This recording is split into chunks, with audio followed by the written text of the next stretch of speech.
നമസ്കാരം. കേരളത്തിലെ റോഡിൽ കുഴികളുണ്ടെന്ന് പുതിയ കുഴിമന്ത്രി തോമസ് ഐസക് പോലും സമ്മതിച്ച കാര്യമാണ്. പക്ഷേ റോഡിലെ കുഴികൾ എത്രയോ നിസ്സാരം. ശരിക്കും പേടിക്കേണ്ടത് കേരളത്തിൽ മതവിദ്വേഷം പരത്തുന്ന കുഴികളെയാണ്. ഇവയിൽ വീഴുന്നവരാണ് പിന്നീട് തീവ്രവാദ കരടികളായി നാടിനെ ഭീതിയിലാഴ്ത്തുന്നത്. ടോപ്പ് റിപ്പോർട്ടിലേക്ക്.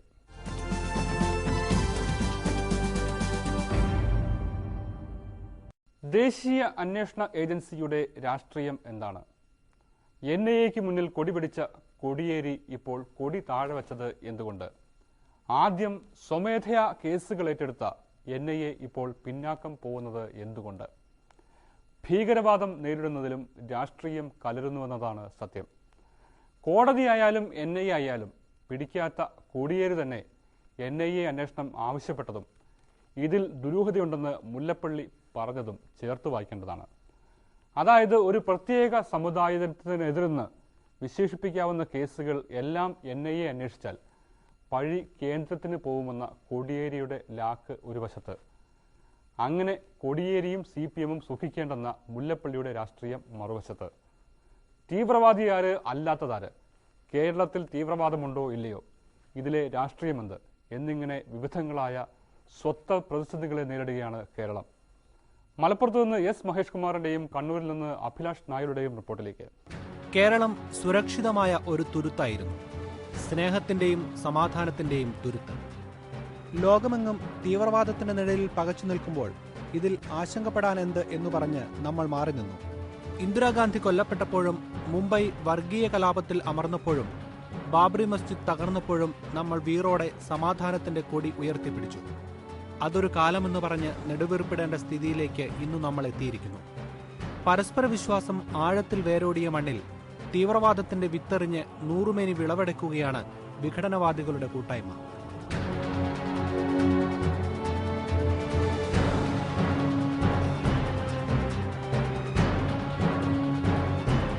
തീവ്രവാദ പരിശീലനം പൂർത്തിയാക്കി പാകിസ്ഥാനിൽ നിന്ന് കേരളത്തിലേക്ക് നുഴഞ്ഞുകയറാൻ ശ്രമിച്ച മലയാളി യുവാക്കൾ സൈന്യത്തിന്റെ വെടിയേറ്റ് മരിച്ചപ്പോഴാണ് നമ്മൾ ഉറക്കം വിട്ടുണർന്നത്.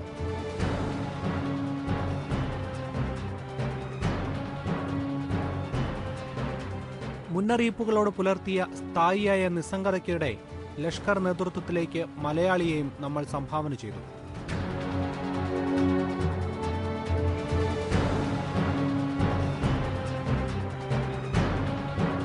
എന്തായാലും പ്രവാചക നിന്ദയുടെ പേരിൽ അധ്യാപകന്റെ കൈവെട്ടിയതിനെ ഒറ്റപ്പെട്ട സംഭവമായി കണ്ട് കേരളം മാറി നിന്നില്ല.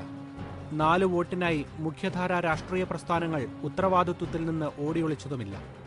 തീവ്രവാദത്തെ അടിച്ചമർത്തുമെന്ന് സർക്കാർ വ്യക്തമാക്കി. വിവിധ തരത്തിലുള്ള തീവ്രവാദ ശക്തികളുടെ പ്രവർത്തനം ഇതിൽ ഏത് തരത്തിലാണ്, ഏത് വിഭാഗത്തിൽപ്പെട്ടവരാണ് നടത്തിയിട്ടുള്ളത് എന്ന് പ്രത്യേകമായി കണ്ടുപിടിക്കാൻ ഉള്ള നടപടികൾ സ്വീകരിക്കുന്നതായിരിക്കും. ഏതായാലും ഇത്തരം സംഭവത്തിൽ ഉൾപ്പെട്ട ആളുകളെയും അതിൻ്റെ വേരുകൾ കണ്ടെത്താൻ സംഘടിതമായിട്ടുള്ള പരിശ്രമം നടത്തുകയും ഇത്തരം സംഭവങ്ങൾ ഉൾപ്പെട്ടവരെ നിയമത്തിന് മുമ്പിൽ എത്തിക്കാൻ ആവശ്യമായിട്ടുള്ള എല്ലാ നടപടികളും സ്വീകരിക്കും. തീവ്രവാദത്തെ നേരിടാൻ സർക്കാരിന് ഉറച്ച പിന്തുണ പ്രതിപക്ഷവും വാഗ്ദാനം ചെയ്തു. ഗവൺമെന്റ് ശക്തമായിട്ടുള്ള നടപടികൾ എടുക്കും എന്നാണ് നിയമസഭയ്ക്കകത്തും പുറത്തും ഗവൺമെന്റ് ആഭ്യന്തരമന്ത്രി പറഞ്ഞിട്ടുള്ളത്. അതനുസരിച്ചുള്ള നടപടികൾ ഉണ്ടാകുമെന്ന് പ്രതീക്ഷിക്കുന്നു. താലിബാൻ മാതൃകയിൽ അധ്യാപകന്റെ കൈവെട്ടിയെന്നുമായി ബന്ധപ്പെട്ട് പോലീസ് അന്വേഷണം തുടങ്ങിയപ്പോൾ തന്നെ ഇത് ഒരു വിഭാഗത്തിനെതിരായ നീക്കമെന്ന് വ്യാഖ്യാനിക്കാൻ ശ്രമങ്ങളുണ്ടായി. പക്ഷേ അന്വേഷണം മുന്നോട്ടു പോയപ്പോൾ പുറത്തുവന്നത് കേരളം ഒരിക്കലും പ്രതീക്ഷിക്കാത്ത കാര്യങ്ങളാണ്. അധ്യാപകന്റെ കൈവെട്ടിയ കേസിൽ ആദ്യ ദിനം തന്നെ പോപ്പുലർ ഫ്രണ്ട് ബന്ധങ്ങൾ പുറത്തുവന്നു. പോപ്പുലർ ഫ്രണ്ട് എറണാകുളം ജില്ലാ സെക്രട്ടറി മൻസൂറിന്റെ ആലുവയിലുള്ള വീട്ടിൽ നിന്ന് ലഭിച്ച ലഘുലേഖയിൽ കൊച്ചി സിറ്റി പോലീസ് കമ്മീഷണറെ നിരീക്ഷിക്കണമെന്ന് രേഖപ്പെടുത്തിയിരുന്നതായി കണ്ടെത്തി. പോലീസ് പരിശോധന കർശനമാക്കിയതോടെ പ്രതിരോധത്തിന്റെ മുനയൊടിഞ്ഞു. സംസ്ഥാനത്തെ ആദ്യ തീവ്രവാദ കേസ് രജിസ്റ്റർ ചെയ്തത് കണ്ണൂർ ജില്ലയിലെ എടക്കാട് പോലീസ് സ്റ്റേഷനിലാണ്. ഇതേ പോലീസ് സ്റ്റേഷൻ പരിധിയിൽ നടന്ന റെയ്ഡിലാണ് ഉഗ്രശേഷിയുള്ള ബോംബുകളും വടിവാളുകളും വിദേശ നിർമ്മിത കടാറുകളും പിടിച്ചെടുത്തത്.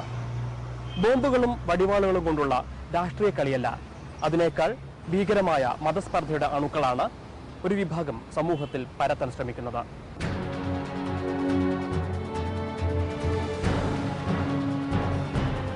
തീവ്രവാദം മുൻനിർത്തി മലബാർ മേഖലയിൽ നടത്തിയ പരിശോധനയിൽ സുപ്രധാന തെളിവുകളാണ് പോലീസിന് ലഭിച്ചത്.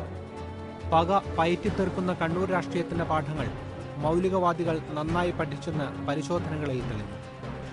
ഇടതുപക്ഷത്തിന്റെ ശക്തികേന്ദ്രങ്ങളിൽ പോലും തീവ്രവാദം നുഴഞ്ഞുകയറി വേരുറപ്പിച്ചു. തളിപ്പറമ്പ്, കോരൻപീടിക എന്നിവിടങ്ങളിൽ ഈ വർഷം നടന്ന പല അക്രമ സംഭവങ്ങൾക്കും വർഗീയ ചുവയുണ്ടായിരുന്നു.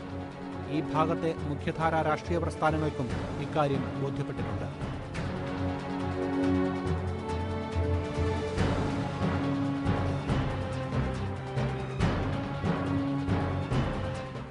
കേരളത്തിലെ ആദ്യ തീവ്രവാദ കേസ് രജിസ്റ്റർ ചെയ്ത എടക്കാട് പോലീസ് സ്റ്റേഷൻ പരിധിയിൽ നിന്നായിരുന്നു പോലീസ് പരിശോധനയുടെ തുടക്കം.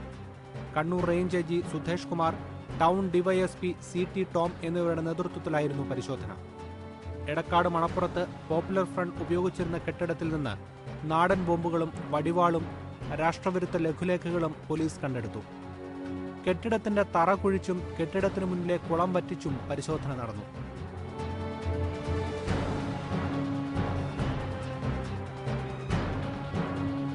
അബ്ദുൽ നാസർ മദനിക്ക് പിന്തുണ നൽകിക്കൊണ്ടുള്ള ലഘുലേഖകൾ, ശിരോവസ്ത്രം അനുവദിക്കാത്ത സ്കൂളുകൾക്കെതിരെയുള്ള പോസ്റ്ററുകൾ എന്നിവയും പിടിച്ചെടുത്തു. കൃത്യമായ വിവരത്തിന്റെ അടിസ്ഥാനത്തിലായിരുന്നു റെയ്ഡ്.